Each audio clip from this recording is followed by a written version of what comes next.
مين اللي يحكي؟ مين اللي يحكي؟ بليز. ها باي ذا واي، اللي ممكن انتم تسكرون المايك ولما بدكم تسالون افتحوا المايك حتى يصير الصوت مور كلير. اوكي؟ فاهميني احمد؟ احمد؟ يا دكتور احمد مو موجود كانه. اوكي احمد مو موجود. لما بليز لما تسكرون المايك حتى يصير الصوت اكثر كلير. انتوا شايفيني؟ شايفينك دكتوره، بس زميلتنا ناسي المايك فاتح. ايوه اي بليز، هو لانه عندي اسمعها ناسيه المايك فاتح. اوكي؟ خلونا نبتدئ. الو الو. سامعينك يا دكتور. سامعين. اوكي هلا كويس. So today we are going to continue our lecture regarding descriptive biostatistic, and you remember, just reminding you very fast, descriptive biostatistic, we mean that we are going to organize and summarize data and present it in a proper way. And this summarization and organization of data, if you remember, it could be done by table, by graph, and by numerical, simple numerical. And we already discussed one part of the simple, that's measure of central tendency.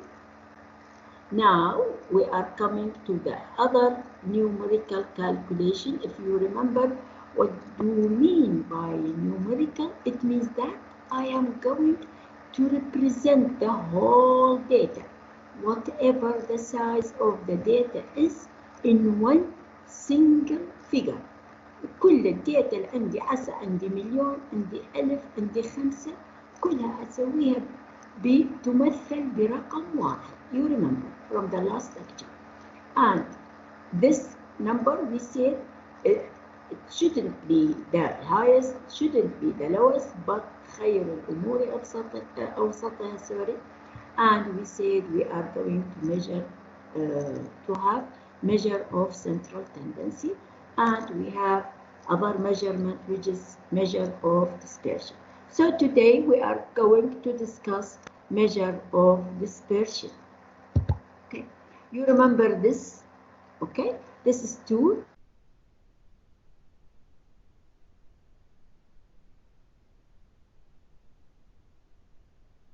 Better, both of them are looking for the central, but which one is better in your opinion? انتوا اذا تتعلمون الرماية شوتر بي شوتر بي عليك، لانه جاي اكثر على المركز. بالضبط. فاذا احنا كل ما بدنا الارقام تجي على الوسط، الوسط كانه المين اللي previous lecture we discussed. اوكي، كل ما الارقام تجي دائر مداير الوسط مثل ما تفضلتي انتني، it means the better. So مثل ما قلت B is the better. اوكي، جاي على السنتر. انتم متعلمين معايا ولا لا؟ تعلم انا. اوكي. Today, as I told you, we are going to discuss measure of dispersion, or they call it measure of variation, or measure of scattering, انتشار, measure of spread, or variation, اختلاف. كلها تنطي نفس المعنى. It means how this number deviated يعني مبتعدة, deviated from the mean. How this number deviated or have a variation from the mean. تختلف إيش قد اختلافها عن المين. How scattered إيش قد هي منتشرة away from the mean. فكلها نفس المعنى. Measure of variation, measure of dispersion, measure of scattering, measure of spread. In this measurement, we have range, we have variance, we have standard deviation, and we have coefficient of variance. In addition, we have interquartile ما بين الأرباع. quartile ربع. interquartile range. So ولهذا أنا قلت لكم إياه بالأخير، حطيت يعني just now I mentioned بالأخير, but because these are related together. Actually, the most important are those variance, standard deviation, and coefficient. That's why the three main measurements. اللي always we use it. Okay. Also range we use it. So, but which one we use? Again, it depends on the type of the data in my hand. So, أنا المحاضرة السابقة قلت لكم راح تلقون هاي الستيتمنت موجودة، حتى بعد أن تمتحنوها أقول لكم مع السلامة، راح أقول لكم depending on the type of the data. إذا ما كنت أعرف type of the data in my hand ما أقدر أمشي ولا خطوة. Depending on the type of the variable or type of the data in my hand, I'm going to choose one of these dispersion or scattering or variation. Clear for you? Okay?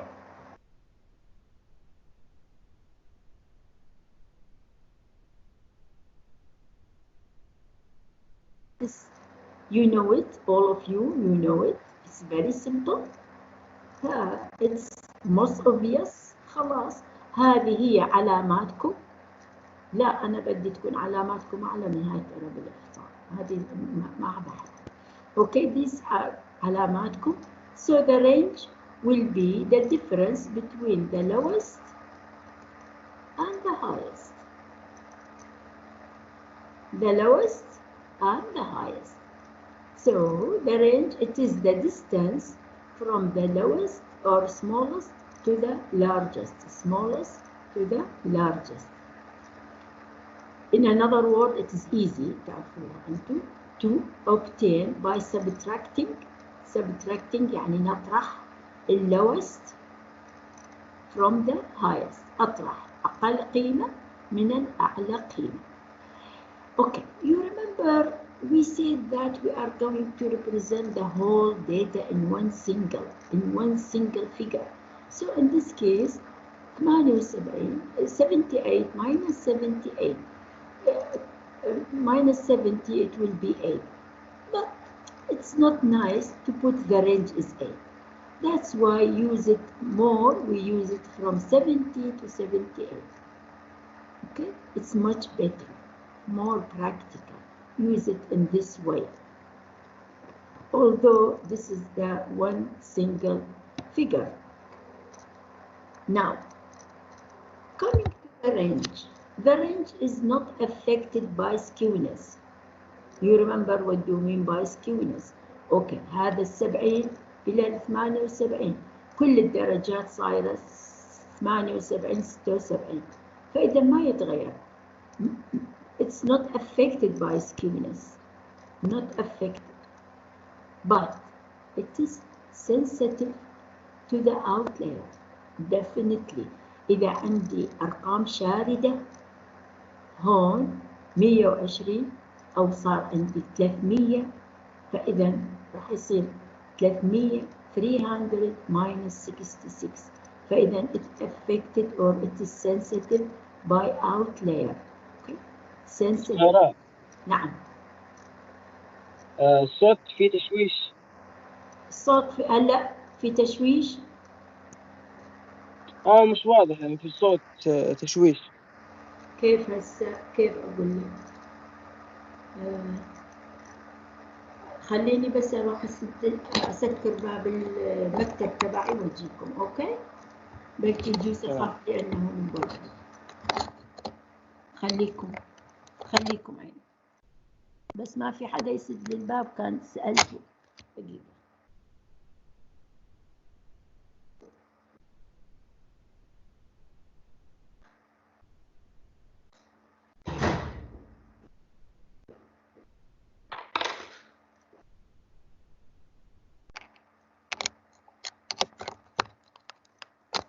سامعيني؟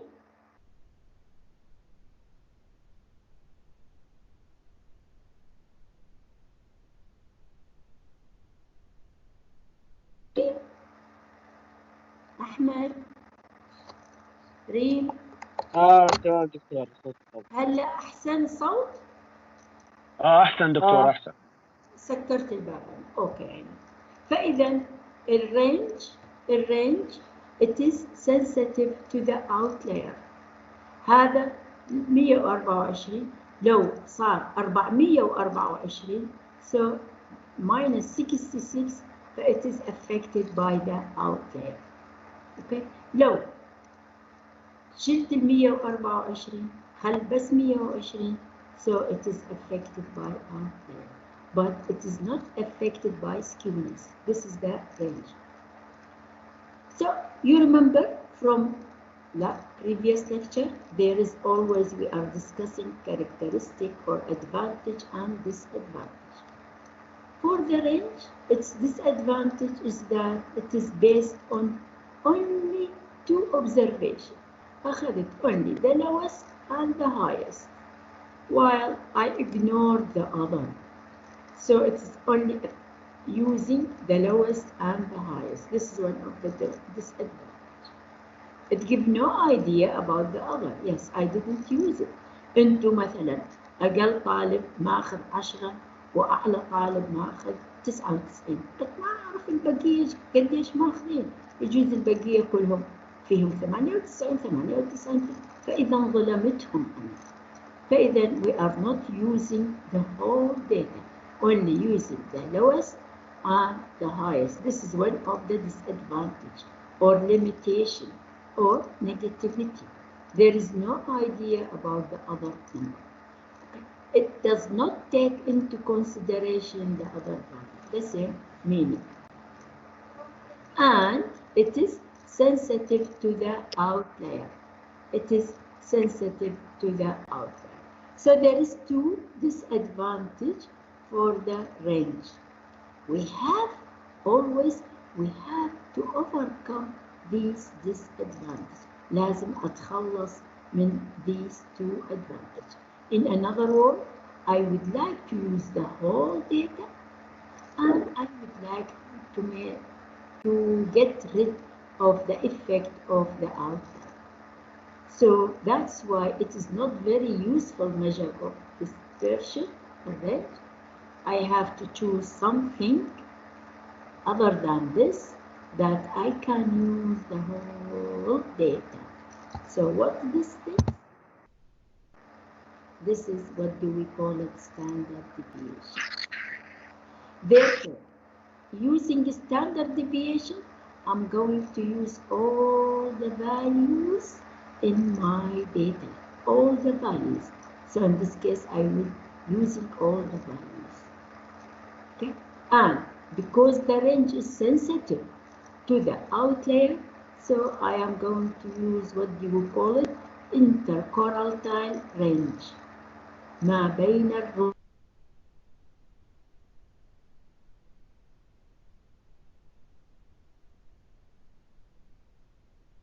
or the disadvantage or the limitation of the range. أي الكلمة تختاروها it is best. So دكتورة let us نعم. بتقدري تجربي بس لو تحكي مثلا من اللابتوب او لانه الصوت يعني الكواليتي مو واضح. ما الكواليتي تعرف اللابتوب مالتي ما بي ديفكت inbuilt defect. ايوه أنا ولهذا تمام. أنت شفتني أستعمل المايك والهيدفون. There is فآسفة والله لازم راح أبدلها من شانكم. لأجلكم راح أشتري لي لابتوب جديد. شكرا لك يا دكتور. الخاطر عيونكم. أوكي. So هلا هاي الرسمة. أوكي.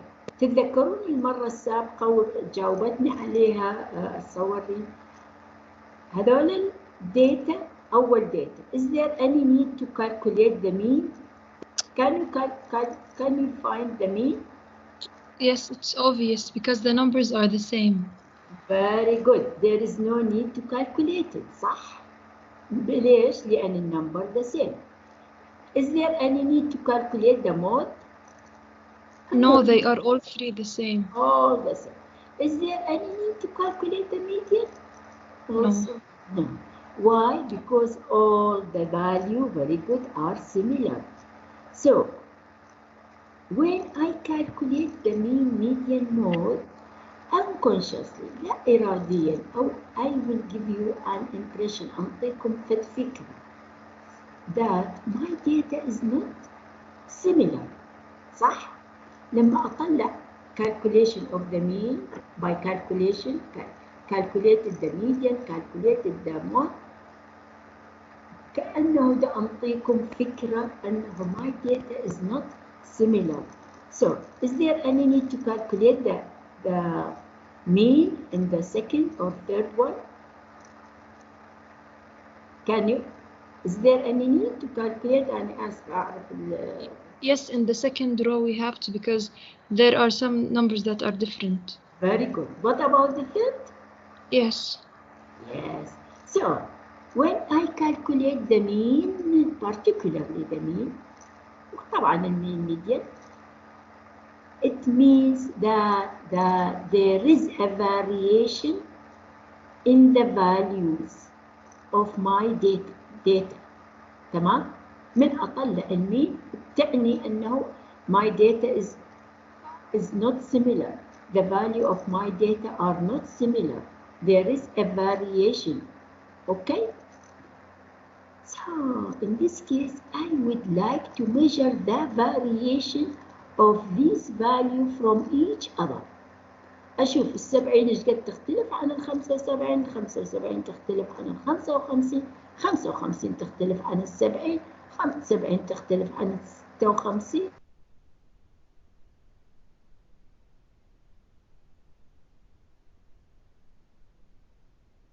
From the other value in my data. Okay? But this is very not practical. أنا عندي هلا هون عندي 10، معناها لازم أعيدها 100 مرة الشغلة.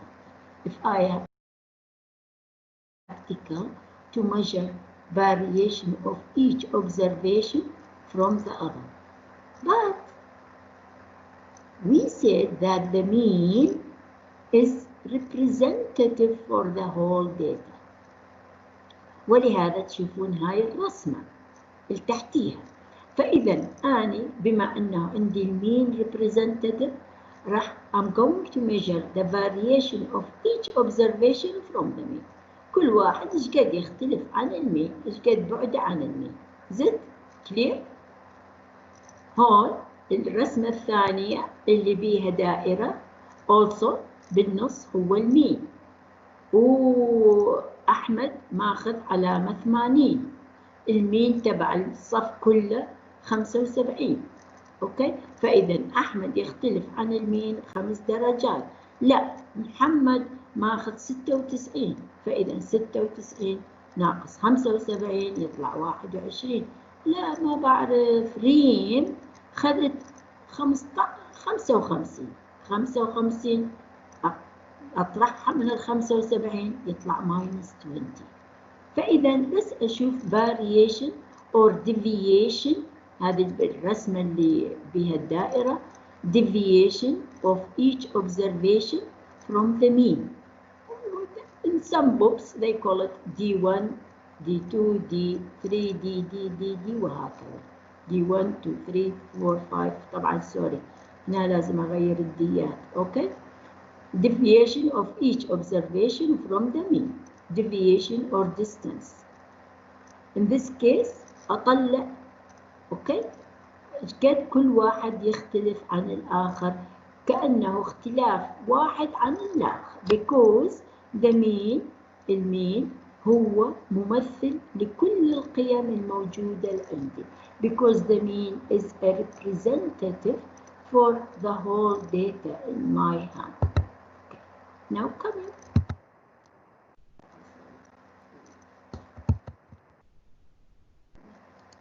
ليش ما بيتحرك؟ Okay.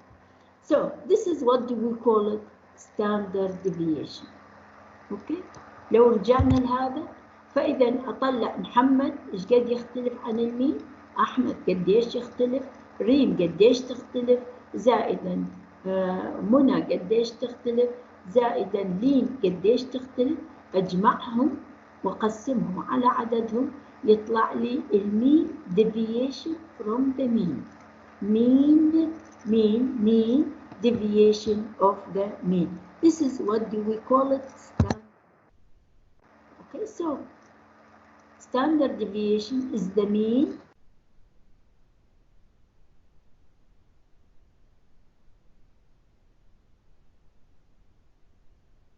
value of the mean. بس طبعا this is not the correct definition. ها مجرد بأعطيكم إياها تصور مبدئي، بعدين شوية شوية نجي كيف نطلعها. أوكي، هذا مجرد تاخذون فكرة what does it mean.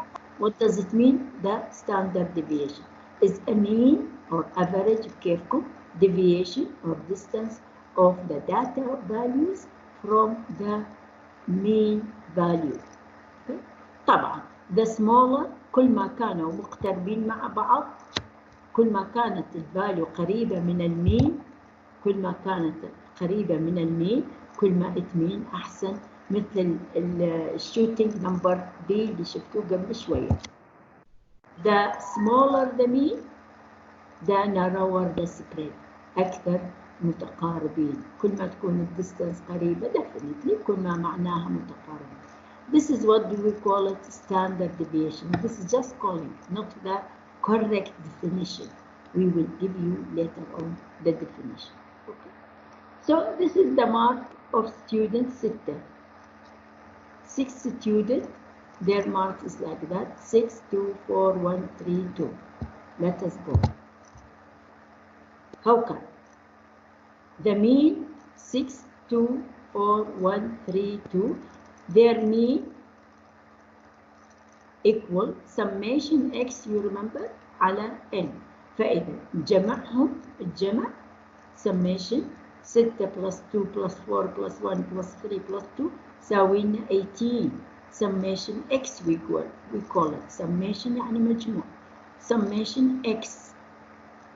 اوكي 18 18 divided by 6 يطلع لي 103. X bar, you remember we give a symbol, the symbol of mean is X bar, we call it X bar. So now هاي هنا عندنا another column. احنا قلنا deviation of each observation from the mean، يعني X minus X bar. طيب أول X 6 ابتعادها عن الإكس بار عن المين 3. 6 minus 3 يساوي plus 3. بليز شوفوا الساين. اوكي جينا 2 minus 3 minus 1. قبل شوية قلت لكم محمد ماخذ 55 والمين 75، فإذا ماينس، فإذا 2 minus 3 minus 1. السكور الثالث 4 4 minus 3 plus 1. Please don't forget the sign. Okay. 1 minus 3 minus 2. 3 minus 3 0. 2 minus 3 minus 1. Okay. Now summation إذا أجمعها هذا قديش يطلع لي؟ يطلع لي 0. ويايا؟ summation x minus x bar. تسمعوني؟ دكتور صوت واضح.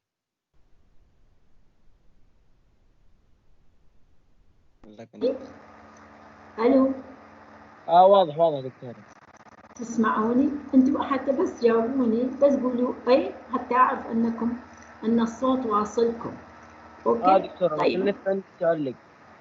طيب ليش 0 طلع لي؟ x minus summation x minus x bar يساوي لي 0. ليش 0؟ أنا قلت لكم إنه مع حط x question mark it mean أنا راح أسألكم.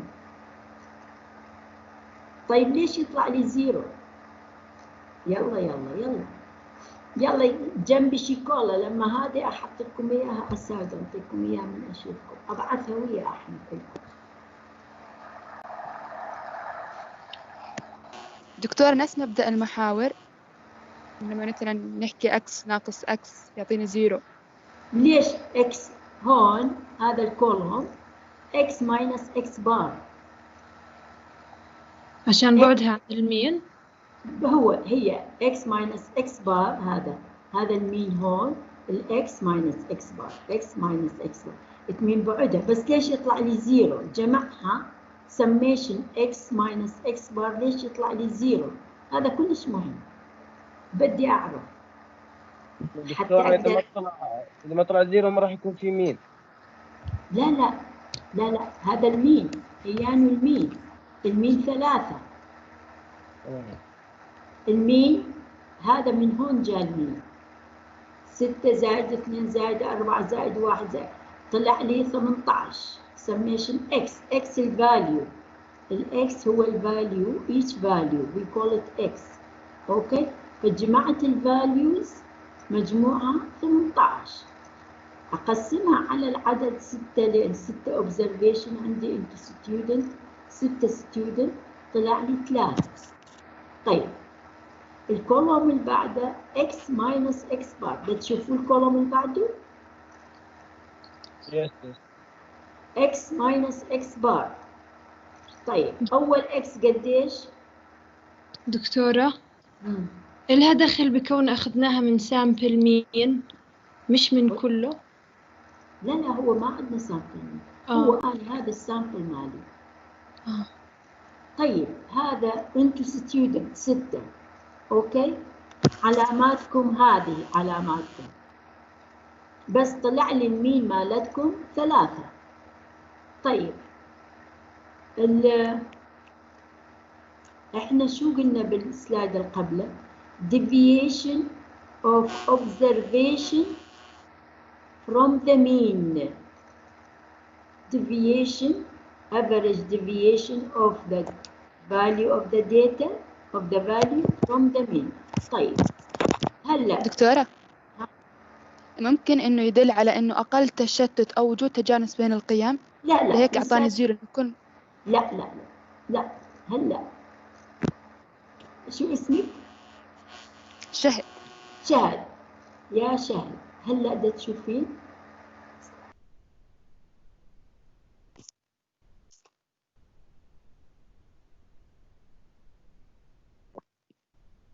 جمعتها طلع لي 18، قسمتها على عددكم على 6 طلع لي 3. الثلاثة هذا الوسط هنا المين. اوكي، احنا اللي قلنا لها تتذكرين هنا الستاندرد ديفيشن، قلنا it is the average or I mean distance of the value of all values from the mean. طيب جينا على هذا السؤال deviation of the value from the mean. هذا مش 3 المين؟ المين مش هي 3؟ اوكي. طيب اوكي، هاي انت يا شهد اخذتي 6. 6 ماينس 3 بلس 3. طيب ريم كانت 4 ماينس 3 المين، انتو المين مالتكم بلس 1. طيب اجا محمد، هذا محمد اخذ 1 ماينس 3. الثلاثة هي هذا شو؟ كل الثلاثة هو عبارة عن المين. جاي تشوفين الاكس بار؟ الاكس بار it means the mean. الاكس بار denoted of the mean. اوكي، فكل واحد ابتعاده عن المين. طيب ليش طلع لي زيرو؟ بس قلت لكم ايه احكي يا لما نجمعهم زائد ايوه ناقص 1 ناقص 2 0 زائد 1 أيوة. ناقص 1 0، التوتال بيطلع 0. طلع لي 0. ليش طلع لي 0؟ هو أنا هذا سؤالي. لما نجمع 1 زائد 1 ناقص 2 ناقص أيوة. يطلع 0. كلها دائما. ليش ده يطلع 0؟ دكتورة شملنا كل القيم هنا، ما أخذنا زي الرينج. هيات القيم كلها مش قدامك؟ هذني مو 6 مش كلها شملتها؟ بس ليش طلع لي 0؟ نجمعهم بطلع 0 الجواب. ايوه انا عارفه انت بدك تعرفها، بس ما بدك تعرف تعبر. انا عارفه انك عارف. شو اسمك عيني؟ خالد. خالد. أنا كل شيء أقدر إنك فاهم بس ما بتعرف تعبر. خليني أنا راح أعبر عنك. دكتورة نعم دكتور الصوت مو واضح. صح. ممكن أنا مش لأنه والله هذا المايك. دكتور هل لأنه استخدمنا نفس المين كوكي؟ أوكي أنا أقول لك يا خالد أنت جاوبتني. دكتورة مو سامعين. مو سامعة. خالد في مايك الله يخليك. خالد جاوبني بس ما عرف يعبر. خالد ما عرف يعبر. خليني راح استعمل مايك آخر بلكي أحسن من هذا. هلا أوكي خالد معايا؟ معك خالد. دكتورة، معك دكتورة.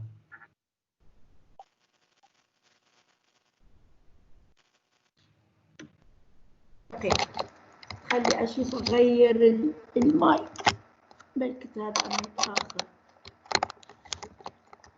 شوفي نفس الشيء من وين فاذا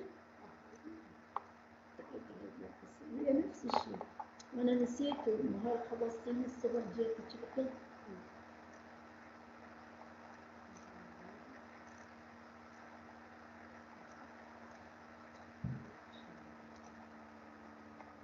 هلا اشوف ده تسمعني؟ الو بس الو دكتور الصوت واضح. سامع؟ هلا احسن هذا؟ هذا أحسن. هذا احسن. هذا جبت لكم والله الطالبه مالتي جابت لي نظر ماي. اوكي هلا دا تسمعوني؟ خالد نسمعك دكتورة. طيب خالد انا اعرف انت جاوبتني بس ما دا تعرف تعبر معي لانه المين هو الفاليو. تتذكرون تعريف المين؟ في ناس اقل منه ويساوي الناس اللي اكثر منه بالقيمه. قيمه هذول يساوي قيمه اللي اقل منه، صح ولا لا؟ لان هو يقسم الفاليو بالنص، يقسم الفاليوز مش يقسم البوزيشن. تتذكروها عن الميديان. فاذا في ناس اقل من عنده وفي ناس اقل من في ناس اكثر من عنده، ولهذا جمعهم. ولهذا قلت لكم كلش مهم تعرفون البوزيتيف والنيجاتيف، ولهذا جمعهم يساوي لي 0. طيب الافريج اوف كورس 0. طيب هلا انتم انا اسالكم كيف اتخلص من هالزيرو؟ كيف اتخلص من البوزيتيف نيجاتيف؟ اللي عملها 0 هو وجود البوزيتيف والنيجاتيف. ده تشوفوها قدامكم؟ ناخذ نربعها. عفي عليك نور يا حبيبتي والله الا تجيني انطيكي شوكولا، الا تجيني انطيكي شوكولا. مش شوكولا واحده، تربيع الشوكولا. اوكي my dear. So the best thing to overcome, to get rid of these positive negative by تربيع مثل ما قالت شهد أربع الفاليو. فإذا تربيع الثلاثة الفرق بيناتهم 9، تربيع الواحد 1. خلصت من النيجاتيف بوزيتيف؟ يس. هلا أطلع الأفريج سميشن، أجمعهم ذولا اللي ربعتهم. أوكي ربعتهم أجمعهم وأقسمهم. أوكي أجمعهم 9 زائد 1 زائد 1 زائد 5 زائد 1 قديش يطلع لي؟ 16. كويس. أقسمها أطلع الأفريج بس هون ما راح أقسمها على 6، أقسمها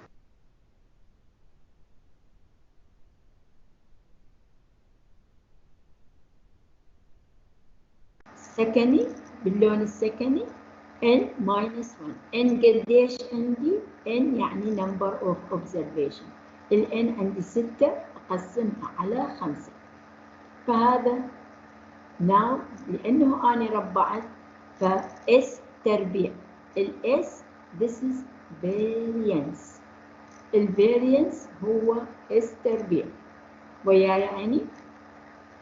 وياي شهد؟ الو معك الو دكتور. بس معك دكتور. كويس. هسه هذا نعم. اس تربيع. اس تربيع هي شو؟ هي الفاريانس. هاي السكور تربيع. كويس؟ هذا القانون قانون تبع الفاريانس. This is S square is the variance. ساوي لي summation جمعت. X minus X bar. X هي الفاليو مال ايش واحد كل student minus X bar. X bar هو منو؟ المين تربيع. ده تشوفون التربيع؟ ده تشوفون القانون اللي باللون السكني تحت؟ اوكي. divided by n minus 1. فإذا it is average. معطول قسمتها على n minus 1 it is average. Okay. Now this is the variance. خلينا هلا نشوف شو تعريف. This is the it is the average. By the way من الفورمولا تعرفون الديفينيشن ومن الديفينيشن فيكم تسوون الفورمولا. So one related to the other very easy. Okay, so it is average. Yes, average it means summation على n minus 1. Average. Square deviation. Square. هون square ده تشوفون السكوير؟ نعم. Good. Deviation يعني بالماينس نقص. Of what? Of observation x minus x bar. وياي؟ So it is average square deviation of observation from the mean. Unfortunately ما دا تشوفون البوينتر اللي دا أشر عليه ولا كان أسهل لكم. Okay? وياي؟ This is what?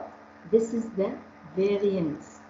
S square is the variance. وياي؟ طيب طلع لي 3.179. ناخذ السكوير روت تبعه. عف يا حبيبي انت والله خلاص راح اعطيكم راتبي من شان الشيكولا لإليك. ها هيك اوكي. فاذا الديس ادفانتج انه اليونت سكوير ما في بالدنيا سكوير صح. انتو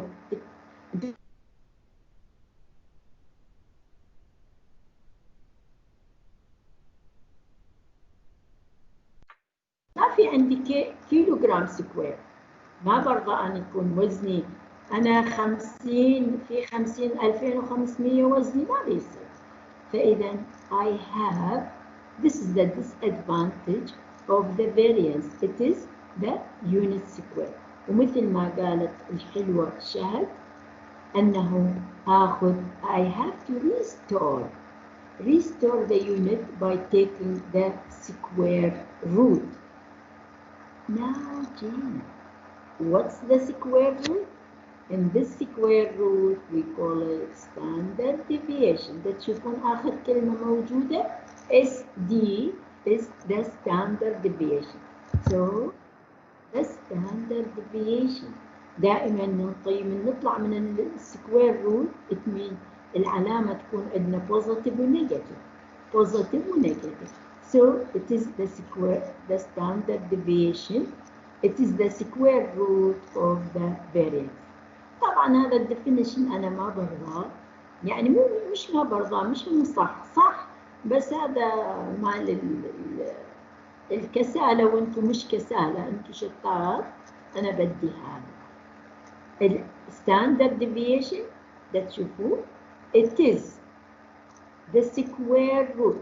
شوفوا اصعدوا على الفورمولا. yes it is a square root of average. yes average قصد summation على n هو average of average deviation اختلاف ابتعاد of observation from the mean.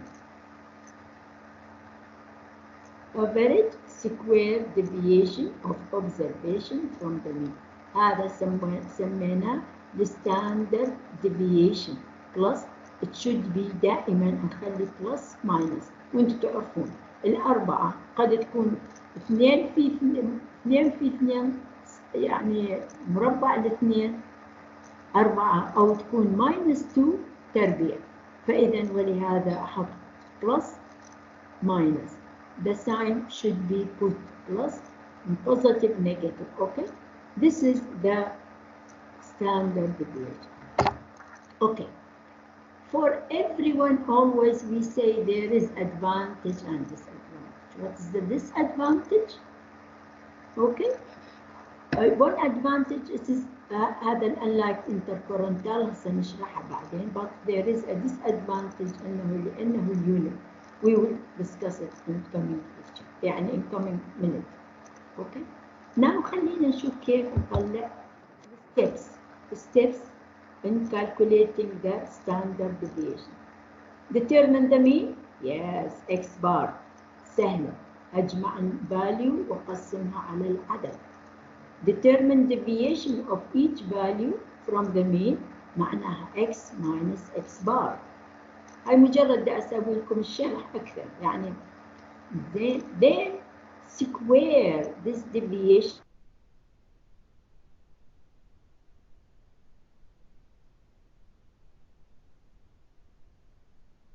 سكورتها. أوكي. Some of these. الصوت بضل يقطع. اي عافية. أنا هذا حبيته منك كل شوي من يقطع قولي لي.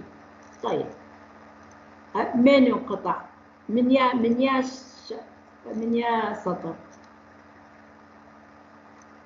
يا سطر يظل يقطع. هاي شو نسوي؟ عود أنا جيت بالكلية حتى الإنترنت كويس ما ينقطع، بس طلع بالبيت أحسن.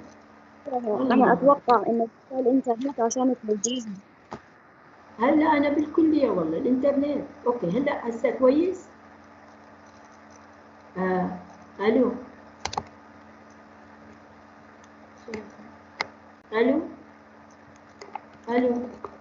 راح في الدرس.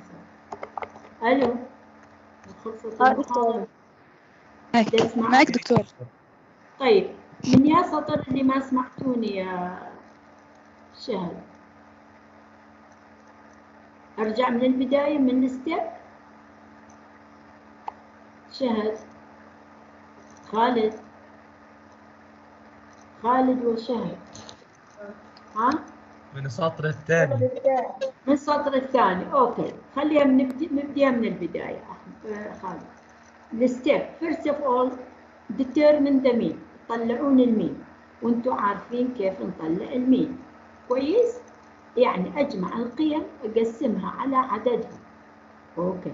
Then determine deviation of each value. كل قيمة أطلع كم ابتعادها. deviation of each value from the mean. كل قيمة x minus x bar قديش تبتعد عن المين.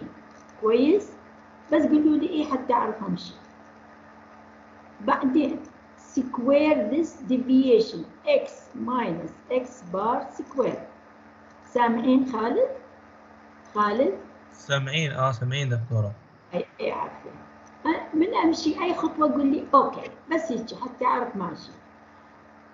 Then sum of these square. أجمع هاي السكوير deviation أجمعها مع كل القيم مثل ما سويت لكم إياه بهذا القانون قبل شوي. أسكورها كل قيمة ايش قد ابتعادها. أوكي هذا الثاني. Then divided by n minus 1. جمعناها x minus x bar square أقسمها على n minus 1. هذا آخذ الأفريج. هاي لسه طلع what? This is variance. مثل ما قالت شهد آخذ السكوير روت يطلع لي الستاندرد ديفيشن. take the square root of deviation يطلع لي الستاندرد deviation. اوكي كلير؟ قولوا لي ايه لو لا حتى امشي. واضح. معك دكتورة. تمام دكتورة تمام.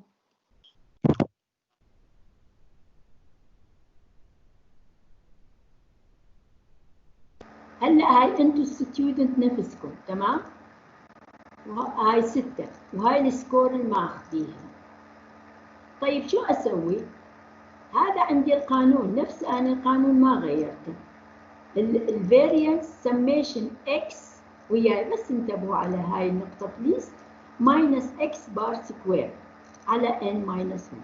شوفوا لي هذا البسط، شوفوا لي البسط اللي هو سميشن اكس ماينس اكس بار سكوير.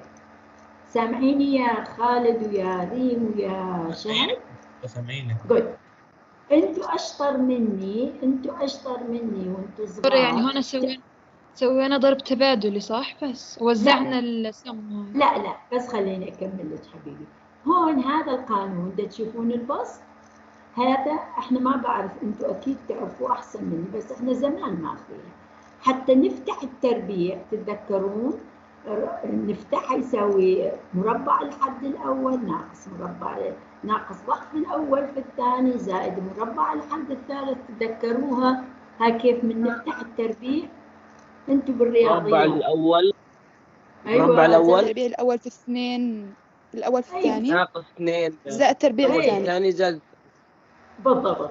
هذا مو هيك تفتحوا؟ عافية عليكم والله انتوا شطار حبيبي، يا ريتني اشوفكم، بس يلا ان شاء الله نتشاور، مش بعيدة الدنيا. اوكي بس بعدين يضربوها بمعامل خاص فنطلع بهذا القانون. هذا البسط يتحول الى هكذا سميشن اكس سكوير اللي هو مربع الحد الاول ماينس سميشن اكس الكمية كلها سكوير على ان، اخذ الافريج. يعني خليني اقول لكم اياه بالعربي يمكن يصير اسهل. مجموع المربعات، لو حبيتوا تكتبوها مجموع المربعات ناقص مربع المجموع على n. يعني هون مجموع المربعات معناها أربع وبعدين أجمع، واللي هو ده تشوفوه الكولوم الثالث 36 و4 هلا اللغ مربع المجموع هون أجمع يلا أربع كويس، فصارت سهلة عليكم على n. بعدين أقسمه طبعا على المقام n-1. فإذا خلينا نجي على الجدول المقابلكم. هذه السكور، هذا خالد ماخذ، هذه ماخذة أحمد، هذه ماخذة ريم، هذه ماخذة كذا، فكل سكور أربعها. أوكي أربع كل سكور 6 36 4 16 الواحد 1. فإذا أجمعها شوفوا سميشن اكس سكوير مجموع المربعات مربع يساوي لي 70. إذا أول سميشن اكس سكوير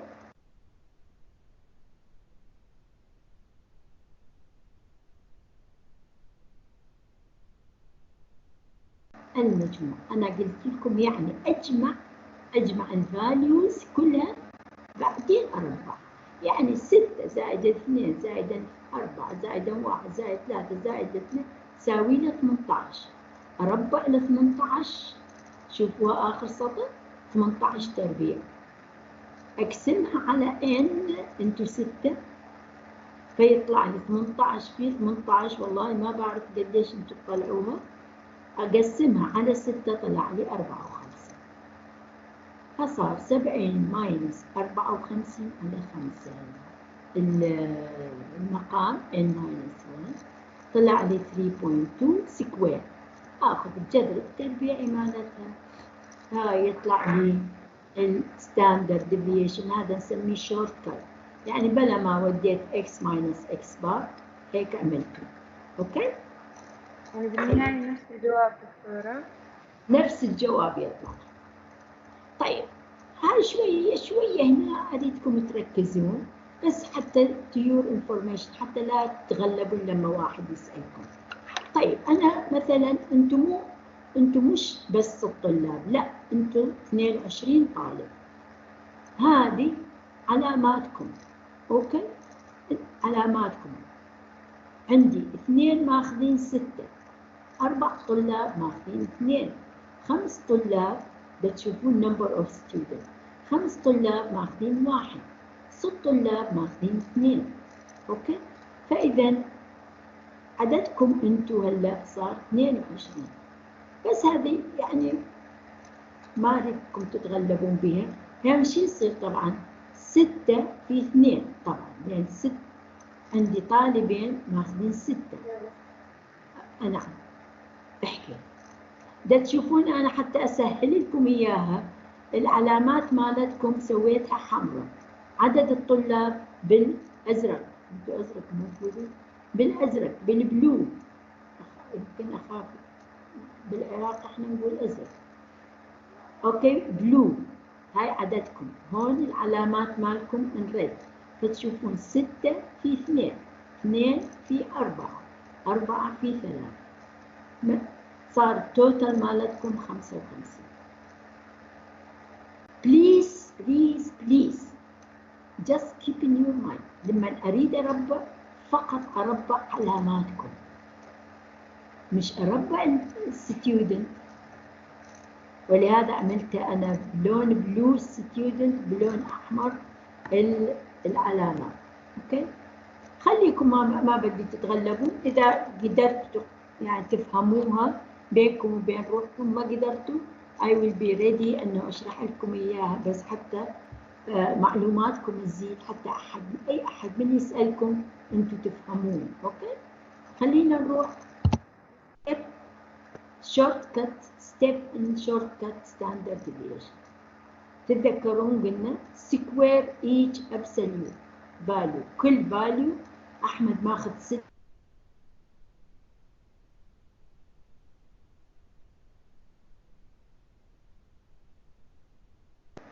summation of these square value، أجمعهن العلامات المربعة تربيعها. أوكي؟ بعدين أجمع الأبسوليوت فاليو، قديش؟ أحمد 6 6، ريم 5 زائد 5، محمد 3 زائد 3. فsum of absolute يعني ما تلاعبت بها كما هي. absolute value طبعا x زائدا x 1 2 3 يسوي لي summation x. أربعها عفوا عليك نور، أربع هذه summation x سكوير. اوكي؟ الكمية كلها سكوير divided this sum summation اوكي x على n، عليك النور صارت كويسة. then subtract summation x square، summation x square على n أطرحها subtracted from summation x لما بعد مجموع المربعات. this is وبعدين أقسمها على n minus 1. keep in your mind n minus 1 we call it degree of freedom، خلوها ببالكم. n minus 1 we call it degree of freedom. هذا شو يطلع لي؟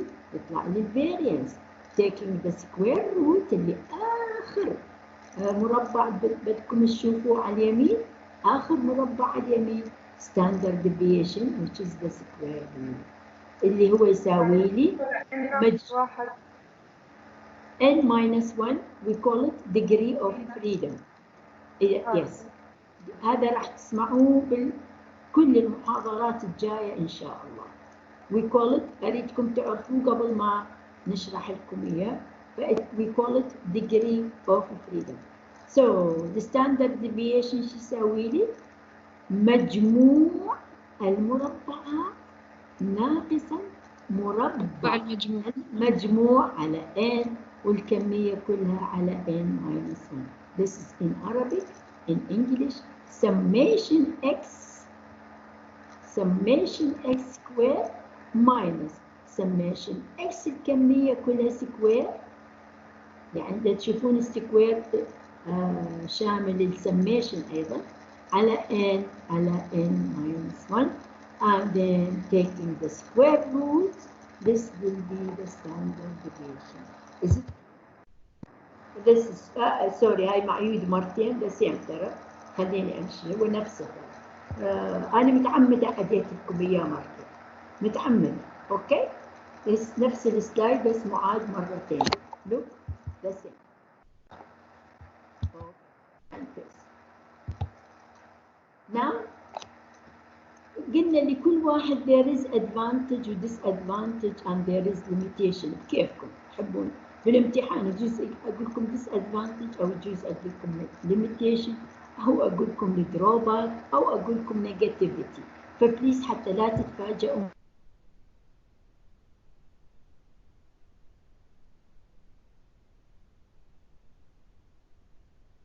And negativity. So what's the disadvantage of the standard deviation? طيب يا خالد ويا ريم ويا شهد، أنا طلع لي هالقد.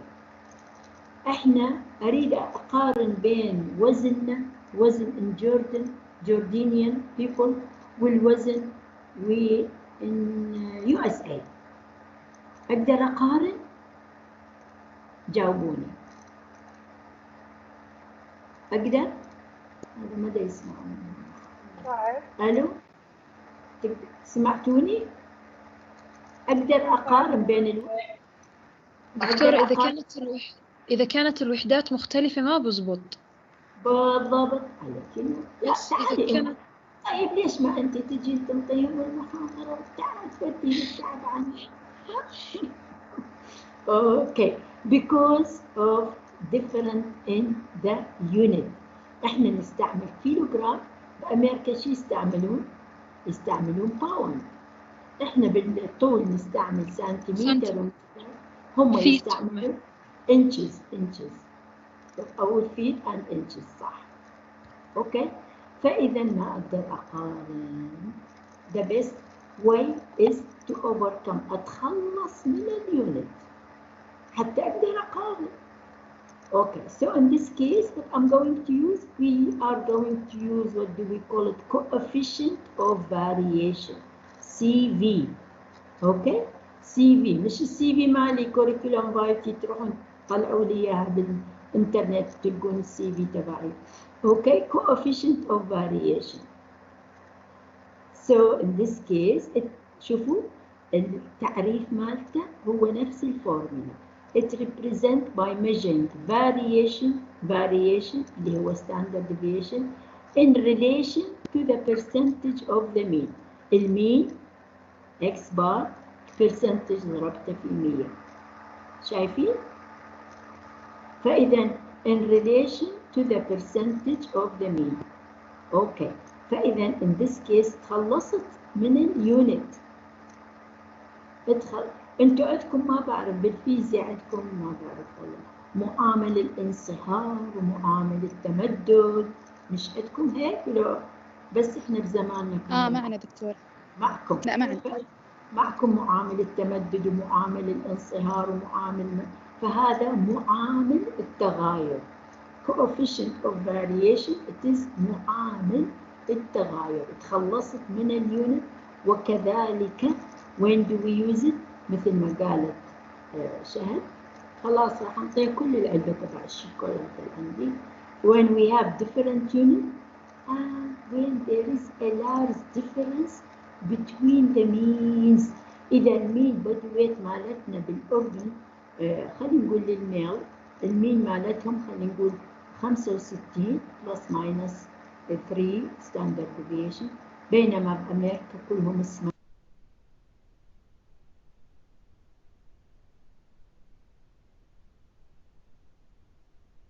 فما أقدر أسوي مقارنة.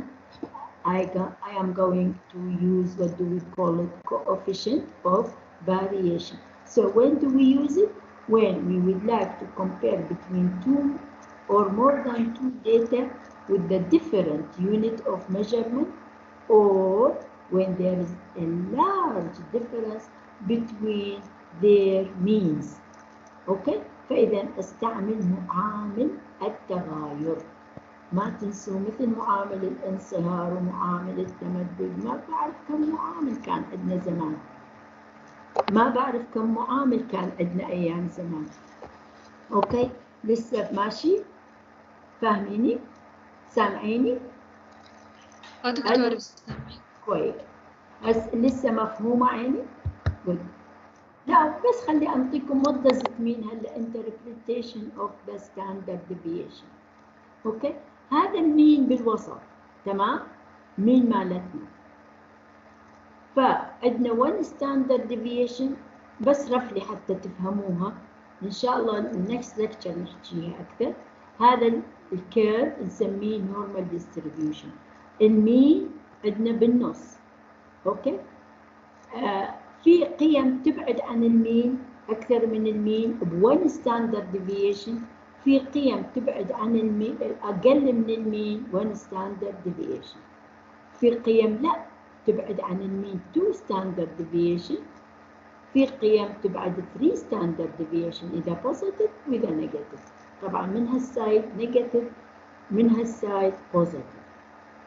خليني اروح لكم للمثال اللي بعده وبعدين ارجع هذا مرة. اوكي، احسبوا انه هنا هون عندي الهيموغلوبين ليفل 150 وومن، عندي 150 طالبة عندنا يير 1، الهيموغلوبين ليفل مالتهم طلع المين مالتهم 12 سوري هذا مش ملي جرام، جرام شو 12 جرام بير ديسيليتر. اوكي، المين معناها الوسط الحسابي مالهم 12. فينا بلس دائما المين لحاله ما بيكون، لازم يكون وياه منه ستاندرد ديفيشن. ستاندرد ديفيشن، الستاندرد ديفيشن 0.1. اوكي، هلا المين خلوني احسبوني انا المين. اوكي، وهون الطالبات العفو ومن، في طالبات أكثر من المين بواحد ستاندرد ديفيشن، يعني قديش يكون المين مالتهم؟ 12 وعشر 12.1 صح؟ تمام؟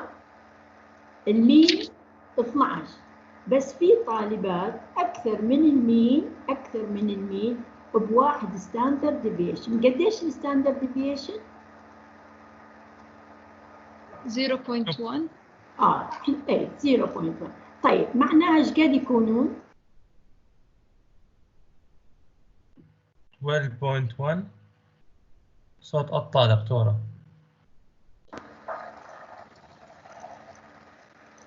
صحيح؟ 12.1 صح ولا لا؟ صح. ما يسمع وياي. طيب اللي اقل من المين ب1 ستاندرد ديفيشن يعني قديش الهيموغلوبين؟ 11.1. عليكم نور والله انتم حلوين. مع الاسف ما بشوفكم، مع الجديات really I so انه ما بشوفكم. اوكي، معناه 11.1. طيب خلونا، في ناس اكثر من المين باي 2 ستاندرد ديفيشن، يعني قديش؟ 12.2. عافيه 12.2. في ناس اقل من المين ب 2 ستاندرد ديفيشن هون on the left side 11.8. 11.8 very good. في ناس اكثر 3 ستاندرد ديفيشن، شوفي شلون شفاف 12.3 بيكون 12.3 و 11.7. والله انتم حلوين. انا الا راح اقول لكم يير 1 كثير شفاف. اوكي، انا ما بعرف عندك ان شاء الله شفاف. اوكي، فاذا بعد تجارب كثيره شو اللي شافوا 68 يمكن هذا أرهانكم. أوكي، شافوا 68%. ده تشوفون أول فوق الرقم الفوقاني يبتعدون عن المين by 1 standard deviation.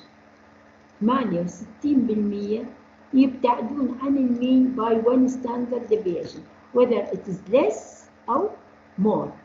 يعني فهماني؟ يعني في ناس 34% هم الهيموغلوبين مالهم أقل من المين 1 ستاندرد، و34% هم الهيموغلوبين أكثر من المين باي 1 ستاندرد. فإذا مجموعهم بالتو سايد 68. لما راحوا بعد أكثر شافوا 95% يبعدون عن المين by 2 standard deviation. 2 standard deviation. ده تشوفون 2 standard deviation on both sides. لا، راحوا 3 standard deviation. آخر شيء شافوا أنه 99% من year 3، خلينا نقول بالضبط الفيميل year 3، هم الهيموغلوبين مالتهم يتراوح بين 11.7 إلى 12.3. كويس؟ عرفتوها هذا؟ فهمت؟ هذا very important. هذا اللي إن شاء الله الدرس القادم نسوي النورمال distribution. طيب هلا هاي عندكم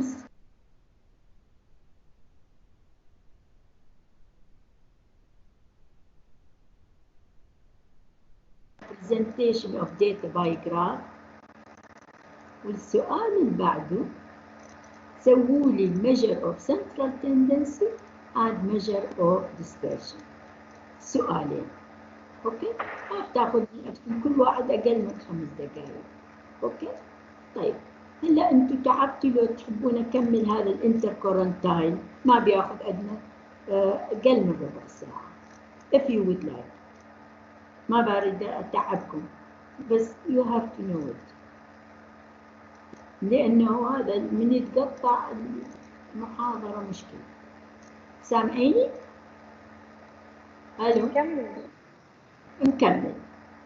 تتذكرون قلنا الانتركورنتايل رينج لما عندنا outlier فحتى نتخلص منها، أو عندنا skewness of the data لازم نستعمل interquartile. What's interquartile؟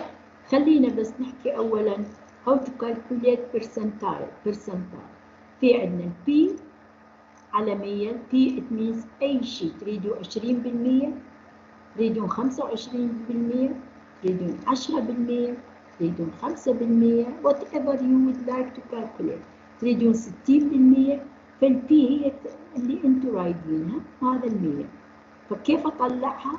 اطلع البي على 100 يعني البرسنتايل اللي اريده، اضربها في n plus 1 حتى اطلع البوزيشن just like the median. اذا تتذكرون اطلع البوزيشن n plus.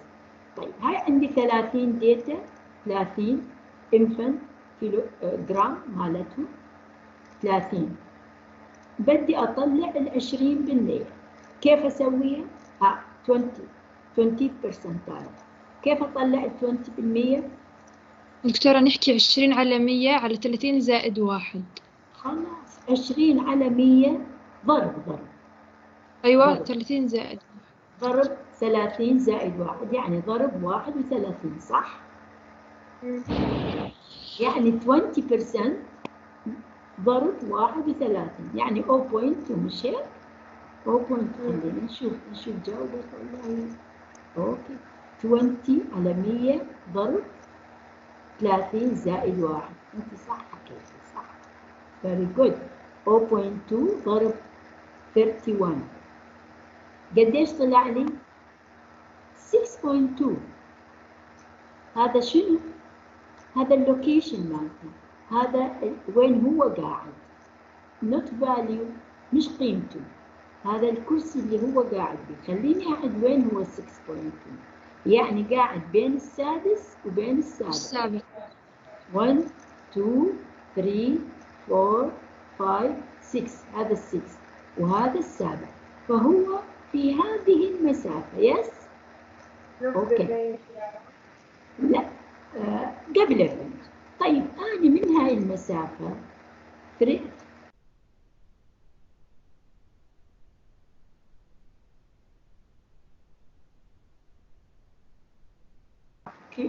قديش جرام؟ يعني 3388 ماينس 3 يطلع 85 صح؟ وياي؟ دكتور.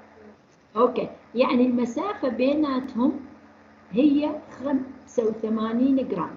أنا ما بدي كلاتها، بدي بس 0.2 منها، كأنه خمس. 0.2 times 85. اكسلنت، والله انتم شطار حبايبي. اوكي، فاذا 0.2 ضرب 85 على كيلو فيطلع لي قديش؟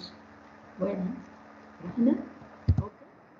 0.2 ضرب 85 كملنا قديش يطلع؟ 0.2 ضرب 85 هياتها يطلع لي قديش؟ يطلع لي 17. أضيفها لل 3303 ايش يصير عندي؟ 3320.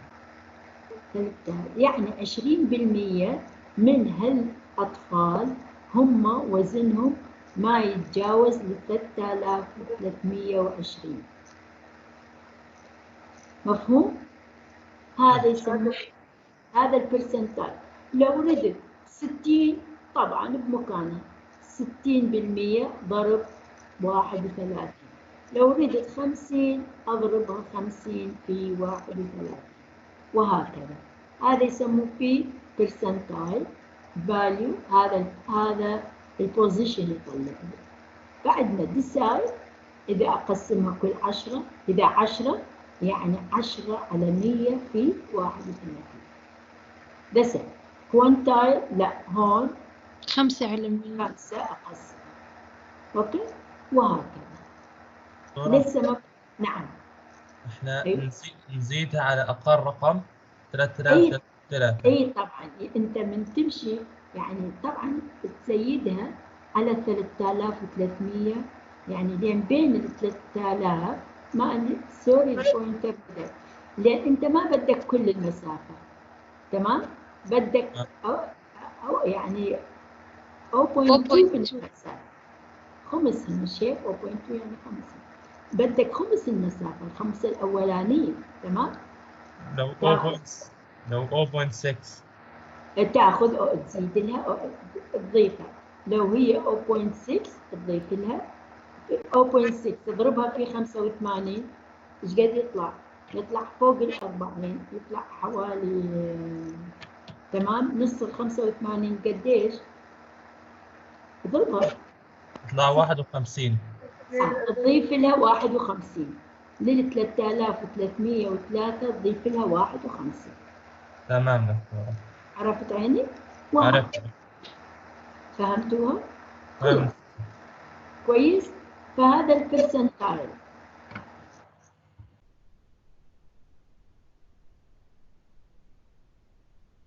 صوت قطع. البي قديش يكون؟ أنا راح أقسم 100 على 4، قديش يكون البي؟ ها؟ عليه كيلو 25 صح؟ فهلا اجينا يعني أقسم الداتا إلى 4 أرباع. أوكي؟ هاي الداتا عندي أقسم الربع الأول والربع الأخير أطيرهم. شوبينج أسويها، شوبينج أقطعها. تتذكرون قلنا لأنه عندي شو قلناها؟ أوتلاير حتى أتخلص منها أسوي لها شوبينج، أو عندي سكيونة أسوي لها شوبينج أقطعها. يبقى لي منو؟ يبقى لي بس الربعين الوسطيين. That's why they call it interquartile. ما بين الربع الأول والربع الثاني.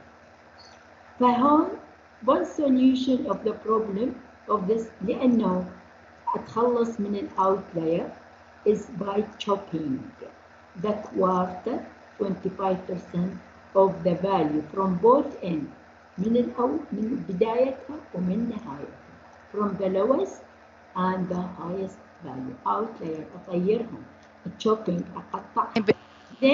دكتور يعني بين الربع ال 25 دكتور يعني بين ربع ال 25 وال 75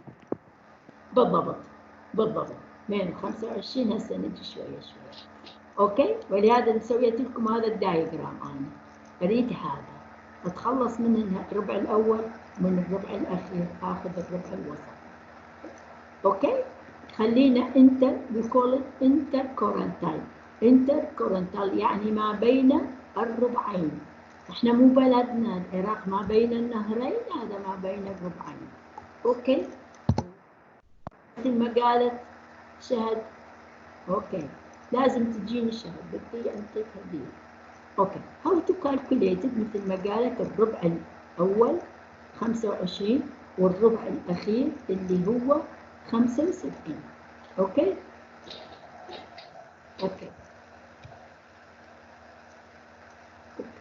so here I sorry هنا 75. التوب يعني اعلى شيء يقصد 75.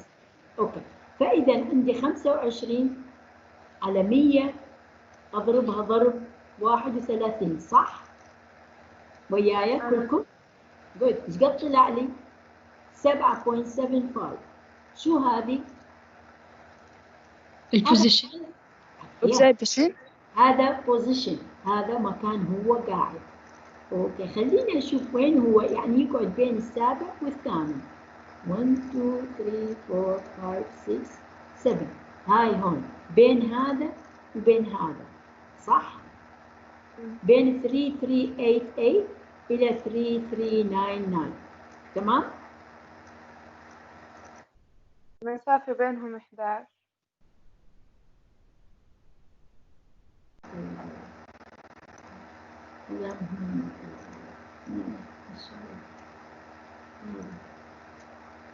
الو؟ سامعينك دكتورة؟ هاي هنا شوية أطول. هلا شفتها بالليل والله حق. اوكي بس هعدل لكم. اوكي سامعيني؟ دكتورة. اوكي طيب الربع الأول مو ربع 25% ضرب 31 طلع لي 7.75. يعني مثل ما قالت شهد أنه هذا البوزيشن بين هذا الرقم وبين هذا الرقم. وياي؟ قلت قديش المسافة بين هذول الرقمين؟ 11 والله ما أعرف. 88 لا 11. قلت أنا بدي كل ال 11 لو بدي قديش منها؟ 11 دكتور. 11 قديش بدي منها؟ 75%. عافية بدي 75%، بدي 3/4. كويس؟ طيب هلا نجي على الربع الأخير. خلي أمشي هذا 75% 3/4 يعني 8.25 صح؟ 5 اوكي نضيفها للرقم السابع. نضيفها للرقم الأولاني يطلع لي 3396. هذا اللون. طيب نجي على الربع الأخيراني اللي هو مثل ما قالت شاد 75 على 100 في 31 يطلع لي 23.25. هذا شنو؟ هذا شنو ال 23؟ هذا البوزيشن بين الثالث والعشرون والرابع والعشرون صح؟ نشوف الفرق بينهم. قديش بيناتهم المسافة؟ 110 مو؟ 10 110. أنا ما بدي كل 110. قديش بدي؟ منها الربع. ربع. عارف يا ربع 110 على الربع على 4 قديش يطلع لي أنا؟ طلع لي هون ما يعني ايش قد ربع ال 110 أقل من 40 27 بوينت سمثينج يعني 27.5 أضيفه للرقم الصغير فإذا شو صار لي؟ هسه الانتركورنتايل أول واحد طلع لي 3369.25 إلى 3923.5 يعني 50% من الأطفال 50% من الأطفال وزنهم بين كذا وكذا without outlier راح تخلصت من الأوتلاير من الصفحتين. هذا أكثر شيء يستعملوه بوزن